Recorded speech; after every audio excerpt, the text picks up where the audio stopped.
वापस करो, 24 महीना का पीएफ वापस करो। नमस्कार, मैं सीमा पाठक और आप लोग देख रहे हैं फ्रंटलाइन 24। अभी हम मधुबनी के सदर अस्पताल में उपस्थित है। आप मेरे पीछे देख सकते हैं जो ये भीड़ है वो सब एम्बुलेंसकारी है। ये लोग आज धरना प्रदर्शन पर बैठे हुए हैं। किस मुद्दे पर, क्या टॉपिक है कि आज धरना प्रदर्शन पर हॉस्पिटल के अंदर ही बैठे हुए हैं, हम इनसे विशेष जानकारी लेने की कोशिश करेंगे।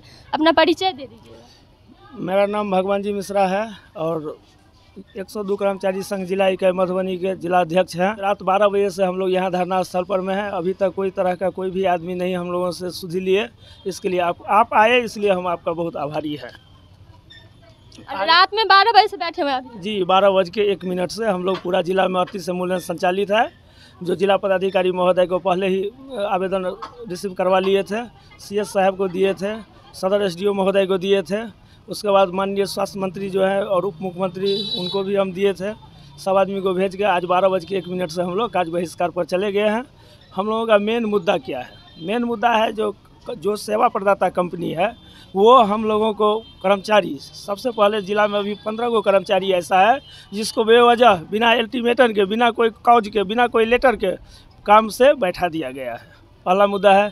दूसरा ESI में सिर्फ 167 कर्मचारी हम लोग जिला में हैं और 4 कर्मचारी को सिर्फ ESI कार्ड मिला है। बाकी 163 कर्मचारी को ना ESI का खाता का अकाउंट नंबर मिला है, ना ESI कार्ड मिला है। तीसरा मुद्दा है जो PF अकाउंट में 2017 के अक्टूबर से जो कंपनी PDPL एंड समान फाउंडेशन है वो जिला में 102 एम्बुलेंस का संचालित करता है। वो जो हमारे बीच में नया कर्मचारी आए हैं एक साल पहले, 1.5 साल, उनसे लेकर के जो हम लोग शुरू से 17 से काम कर रहे हैं इनके साथ, तो 6 महीना से लेकर 24 महीना तक का PF अकाउंट में पैसा नहीं दिया गया है। और हम लोगों को मैसेज आ जाता है मोबाइल पर, लेकिन जब अप टू डेट कराते हैं पासबुक है तो उसमें बैलेंस पूर्ववत ही रहता है। दूसरा, उसका जो एग्रीमेंट बना हुआ था सेवा प्रदाता कंपनी का, उसमें एक ऐसा कंट्री का 22 में दर्शाया गया है जो जिला स्वास्थ्य समिति सेवा प्रदाता को उस महीना का पेमेंट उस आधार पर करेंगे जब PF अकाउंट का रिसीविंग पैसा जमा करने के बाद रिसीविंग जिला स्वास्थ्य समिति में जमा कर देंगे। उसके बाद उनको भुगतान किया जाएगा। जैसे मान के चलिए हम बताते हैं, अभी जुलाई चल रहा है, अगस्त चल रहा है, जुलाई महीना का विपत्र अगर जिला स्वास्थ्य समिति कंपनी को भुगतान करेगा तो पहले हम लोगों को PF अकाउंट का चालान जमा करवा लेता है। उसके बाद तो कहीं ना कहीं जिला स्वास्थ्य समिति और कंपनी के बीच में टैग है, जिसके कारण हम लोगों को 6 महीना से लेकर 24 महीना तक का PF का जो घोटाला किया गया है वो दोनों के मिली भगत से हुआ है। ये ध्रुव सत्य है। और उसके बाद जो है गाड़ी जो है पिछले 8 महीना से मेंटेनेंस का ये स्थिति है, जो कर्मचारी रोड पर में 12 बजे रात में पड़ा हुआ रहता है, लेकिन हमारे कोई कंपनी के पदाधिकारी उस पर में कोई एक्शन नहीं लेते हैं। हम लोग अपने बुद्धि विवेक से पेशेंट को सेवा देते हैं और चलते आ रहे हैं। हाल में नया गाड़ी बहुत आया है तो वो सब गाड़ी नया है तो वो ठीक है, लेकिन अभी भी जो जिला में पुराना गाड़ी है उसका स्थिति अति दयनीय है। सर्विसिंग नहीं किया जाता, उसका नहीं दिया जाता। मेंटेनेंस के नाम पर जब हमारे जिला के जो हमारे SDO महोदय है उनसे जब हम ये कहते हैं जो सर इस गाड़ी का मेंटेनेंस पर में, तो वो सीधा हाथ उठा देते हैं जो हमारे पास कंपनी पैसा नहीं भेजा है, मेरा बैक ड्यूज 10 लाख प्लस है, इसीलिए हम नहीं कर सकते हैं। मिस्त्री के पास अगर भेजते हैं तो मिस्त्री हम लोगों को 4 गो से बात कहता है जो मेरा पैसा नहीं मिला है, आप लोग गाड़ी लेके आ जाते हैं। हम लोगों को तो मजबूरी है, 7 से 8 हज़ार रुपया हम लोगों को सैलरी मिलता है और उसमें भी हम लोगों से कटौती कर लिया। अगर गाड़ी ऑफ रोड है तो हम लोगों को सैलरी कटौती कर लिया जाता है। ये कंपनी अपना मनमाने ढंग से हम लोगों को शोषण कर रहा है। उसी शोषण के आधार पर में हम लोग आज से धरना पर में बैठे हुए हैं। अभी तक कंपनी की तरफ से हम लोगों को कोई पहल नहीं किया गया है और जब तक हम लोगों को ESI, PF, मेंटेनेंस और हमारे बैठे हुए कर्मचारी को वापस कंपनी नहीं लेगा तब तक हम लोग यहाँ से उठेंगे नहीं। ऐसा कि इन्होंने बोला है कि नोटिफिकेशन आ जाता है कि पैसा आया है आपके बैंक में, पर जब अप टू डेट करवाते हैं तब पैसा नहीं आता। इस पर जाँच किया गया है कि नहीं? हम लोगों को पेमेंट करती है यानी सैलरी भुगतान करती है, उससे पहले जिला स्वास्थ्य समिति या राज्य स्वास्थ्य समिति से यह निर्णय लिया गया है कि पहले PF का पैसा कर्मचारी को भुगतान कर दिया जाएगा। उसका पेपर जिला स्वास्थ्य समिति में जब जमा करेगा तब हम सैलरी जो भुगतान है कंपनी का वह भुगतान करेंगे। इसका पालन लगभग 18 से 24 महीना नहीं किया गया है, जिसका PF हमारे किसी भी कर्मचारी को नहीं मिला है। लगभग 18 से 24 महीना का PF हमारे कर्मचारी का बाकी है। उनका जो सैलरी है लगभग 9291 रुपया अभी इस महंगाई में लगभग 2 साल के अंदर हमको लगता है कि महंगाई दुगुना हो गया है। यानी जो हम लोग आटा 18 रुपये ले रहे थे, आज 35 से 40 रुपये है। आप सोच सकते हैं, आज से 10 साल पहले 2012 से 13 से हम लोग काम करते हैं। 12-13 में हम लोगों का सैलरी 8 से 9 हज़ार था, आज 2022 है, आज भी हम लोगों का सैलरी 9 हज़ार है। सोच सकते हैं हम लोग अपने परिवार का भरण पोषण कैसे करते होंगे। उस अवधि में, उस अवस्था में हम लोगों की कर्मचारी कंपनी के कारण गाड़ी खराब होती है, कंपनी के न बनवाने के कारण गाड़ी तो खराब होती है।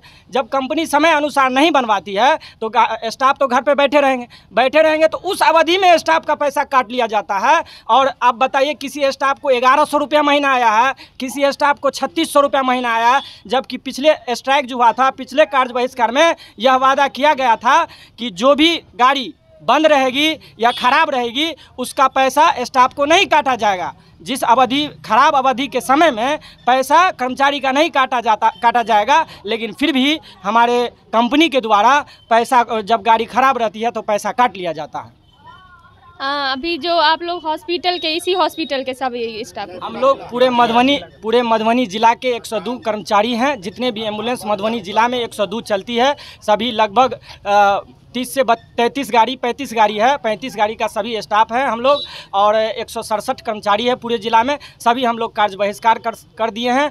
और जब तक आप लोगों की मांग पूरी नहीं की जाएगी तब तक एम्बुलेंस नहीं चलेगी। नहीं, हम लोग कार्य बहिष्कार पे रहेंगे जब तक कंपनी की आदमी हम लोगों के पास यहाँ आकर के हम लोगों से वार्ता नहीं करेगी, तब तक हम लोग कार्य पर रहेंगे। और एक बात और हम आपको बता देना चाहते हैं, 2019 में त्रिपक्षीय वार्ता हुई थी हम लोगों का संघ और श्रम अधिनियम, और तीसरा कंपनी, हम लोगों का जो संगठन चलता है बिहार लेवल पे वो, और श्रम अध्यक्ष और कंपनी के बीच में वार्ता हुई थी कि 2019 में 29 तारीख पहला महीना या जो महीना हो, लेकिन 2019 में वार्ता हुई थी कि सालाना 10% वृद्धि किया जाएगा, सालाना 10% वृद्धि किया जाएगा 2019 में। आप सोच सकते हैं उस समय 10% होता तो 2020 में हम लोग को 1000 बढ़ जाता, 2021 में 1000 बढ़ जाता और 2022 में 1000 बढ़ जाता। अगस्त की ही बात है। 3 साल में 3000 कितना अरब की, मतलब कंपनी द्वारा यह घोटाला किया गया है, यह सोच सकते हैं। एम्बुलेंस जो इतना दिन आप लोग, जब तक आप लोग की मांग नहीं पूरा किया जाएगा तब तक आप लोग बोल रहे हैं कि बंद ही रखेगा, नहीं चलेगा। तो इतने दिन में जो मरीज लोगों जिनको कोई प्रॉब्लम होता है, हॉस्पिटल के द्वारा एम्बुलेंस भेजा जाता है, वो नहीं पहुंचेगा, तो बहुत लोगों की ऐसी है जान पे भी बन जाएगी। उस पर क्या कहना चाहिए? इसकी जवाबदेही हमने चिट्ठी के माध्यम से जिला स्वास्थ्य समिति को दे चुके हैं, माननीय स्वास्थ्य मंत्री को भी दे चुके हैं, माननीय एसईओ महोदय जो हमारे एम्बुलेंस कंट्रोलर हैं उनको भी दे चुके हैं, और क्या बोलते हैं कंपनी जो पीडीपीएल सामान फाउंडेशन चलाती है उनको भी दे चुके हैं। तो ये चीज़ हमने पहले उनको सूचित कर चुके हैं कि हम लोगों के जो प्रॉब्लम है उनको जल्द से जल्द सॉल्व किया जाए। जो हम लोगों का जो वेतन कटौती हुई है, ESI अप टू डेट कर दिया जाए। अगर हम लोगों को ये मांगें अगर पूरी हो जाती हैं, जितना जल्दी अगर कंपनी कर देती है, तो हम लोग कार्य बहिष्कार से वापस हो जाएंगे। और जब तक अगर नहीं करती हैं तो ये तो है नहीं कि हम लोग अटेंडम आके बैठ गए हैं, जो हम लोगों के ऊपर कोई जवाबदेही आएगी। इसकी सूचना हमने पहले दे चुके हैं, क्योंकि जो ऐसा प्रावधान है कि आप लोग अगर कहीं कार्य बहिष्कार पे जाते हैं तो इसका सूचना वरीय पदाधिकारी को देना होता है, और वो काम हम लोग कर चुके हैं। क्योंकि हम लोग 2012 से कार्य कर रहे हैं, 2012 से हम लोगों को एक तो जो पहले कंपनी चलाती थी उसके द्वारा शोषण किया गया, इसके बाद जिला स्वास्थ्य समिति में हम लोगों को मर्ज किया गया, उसके बाद पुनः किसी कंपनी को फिर मर्ज कर दिया गया, यानी सामान फाउंडेशन और पीडीपीएल को। तो ये स्थिति है, और ये स्थिति में हम लोगों के साथ में जो वेतन का है, जो पेमेंट मिलना चाहिए, वो श्रम अधिनियम के तहत कोई ऐसा सब चीज़ को ताक पे रख कर जो है ना पेमेंट दिया जाता है। तो ये सब कंपनी शोषण कर रही है। हम आपके माध्यम से, चैनल के माध्यम से माननीय स्वास्थ्य मंत्री जो अभी वर्तमान में बने हैं, उनसे मेरा भावुक अपील है कि इस चीज़ को आपने सोचा कि आपने एक जनता और नवयुवक को आपने ये बोला कि हम रोज़गार देंगे, उस रोज़गार के तहत हम ये अपील करना चाहते हैं कि हम लोगों के लिए न्याय दिलावें, और जितना जल्दी सार्थक न्याय हम लोगों को दिलाएंगे वो, तो हम लोग कार्य वापस पुनः। क्या लगता है कितने जल्दी सुन लेंगे ये लोग? ये तो हम कैसे बता सकते हैं कितने जल्दी सुन लेंगे। हम आपके माध्यम से, माननीय प्रिंट मीडिया, इलेक्ट्रॉनिक मीडिया के माध्यम से ही अपना मैसेज दे सकते हैं। हम लोगों के बीच तो डायरेक्ट बात है नहीं कि स्वास्थ्य मंत्री हो या CS साहब हों। आज तक अभी हम लोग बैठे हुए हैं, कंपनी का कोई पदाधिकारी यहाँ पे आके वार्ता के लिए तैयार नहीं है। हम लोग कैसे हम लोग ये मान लें कि हम लोगों को जो है डायरेक्ट स्वास्थ्य मंत्री की तरफ से हम ये अपील आपके माध्यम से करना चाहते हैं कि हम लोग जो 2012 से शोषण के शिकार हो रहे हैं, इस कंपनी से इस कंपनी, इस कंपनी से इन कंपनी, और कोई ये गारंटी नहीं है कि हम लोगों को कोई ब्लेम लगा के तुरंत 2 मिनट के लिए जो है आपको कार्य से मुक्त कर दिया जाता है। इस चीज़ के लिए हम लोग ये स्वास्थ्य मंत्री से खास करके ये अपील किए हैं, और ये आप अपने तरह से जो भी कर सकते हैं। रात के 12 बजे से आप लोग अभी तक बैठे हुए हैं, कोई पदाधिकारी अभी तक कोई मिलने नहीं आया। बिल्कुल यही चीज़ तो हम कह रहे हैं ना कि हम लोग जब से अभी तक जो कार्य बहिष्कार पे बैठे हुए हैं, आपने हमसे अभी सवाल किया कि जो क्या लग रहा है स्वास्थ्य मंत्री जी सुन लेंगे।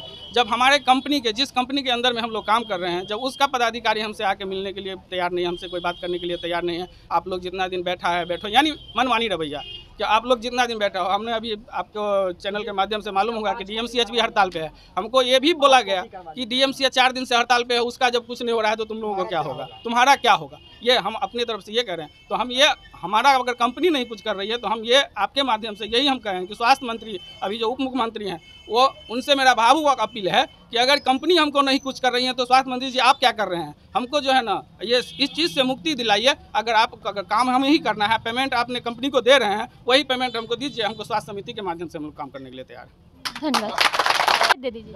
मैं मोहम्मद फिरोज EMT मधुबनी जिला सचिव। आप लोगों का धन्यवाद जो आप लोग हमारे बीच आए और हमारी बातों को आगे तक पहुंचाने का कार्य कर रही हैं, जिसमें आप प्रिंट मीडिया या इलेक्ट्रॉनिक मीडिया का हम लोग बहुत तहे दिल से शुक्रिया अदा करते हैं। सबसे पहले आपका जो आप आई और हम लोगों के बातों को आगे तक पहुंचाने का कार्य करेंगे। से 8 घंटा की जगह 12 घंटा ड्यूटी लिया जाता है, जो कि किसी भी संस्था में ऐसा प्रावधान नहीं है जो 12 घंटा ड्यूटी ली जाती है। अगर ली जाती है तो उसका 4 घंटे का एक्स्ट्रा पैसा दिया जाता है, जो कि हम लोगों को नहीं दिया जाता। वो भी नहीं दिया जाता जी नहीं, 8 घंटा की जगह 12 घंटा ड्यूटी लेना और उस 4 घंटे की कोई अतिरिक्त राशि हम लोगों को भुगतान नहीं की जाती है, जो बहुत ही खेदजनक है। मैं इसके लिए आपके द्वारा ये भी संदेश देना चाहूँगा, जहाँ तक अगर ये बात पहुँच पाती है तो मैं उनसे भी रिक्वेस्ट करूँगा कि हम लोग एक अल्प वेतन भोगी हैं, जो कि बहुत कम ही है। हम लोग का भरण पोषण बहुत मुश्किल से हो पाता है, जिसमें 12 घंटा ड्यूटी करने के बाद भी हमारा अगर 4 घंटे का एक्स्ट्रा नहीं मिल पाता है, अगर वो मिल जाए तो हम लोगों को कुछ राहत मिल जाएगी। सारा एम्बुलेंस भी यहाँ पे इन लोगों का खड़ा हुआ है। रात के 12 बजे से ये लोग अभी तक यहाँ पे बैठे हुए हैं। जब तक इन लोगों की मांग नहीं पूरी की जाएगी तब तक ये लोग यहाँ पे बैठे रहेंगे। आप मेरे पीछे देख सकते हैं कि सारी एम्बुलेंस यहाँ पे खड़ी कर दी गई है। पदाधिकारी लोग हैं, उनसे भी मांग करेगी जिन लोगों की कंप्लेंट जल्द से जल्द सुने और जो स्टेप है वो ले। ऐसे ही छोटे बड़े खबरों के लिए आप हमारे साथ जुड़े रहे और देखते रहे फ्रंटलाइन 24। धन्यवाद।